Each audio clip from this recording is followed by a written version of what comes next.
Hello everyone, welcome back to another episode of Webtech Tutorial. In today's video, I'm going to show you how to log in to MyChart account online. Watch the video till the end and don't forget to subscribe to our channel if you've not yet.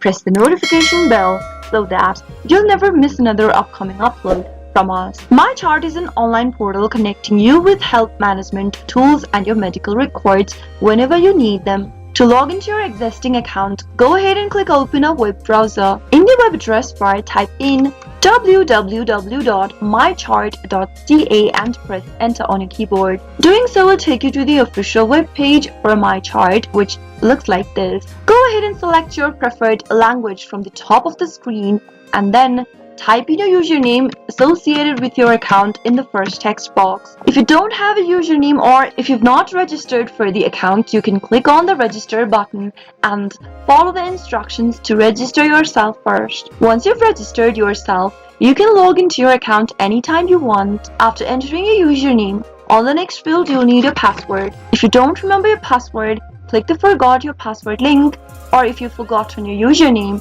click on Forgot Your Username and follow the instructions till the end. After filling in your both username and password, click Login to access your MyChart account. That is how you can easily log into your MyChart account. I hope the tutorial was helpful to you. If it was, go ahead and give us a thumbs up. I'll be back soon with more videos like this. Thank you for watching.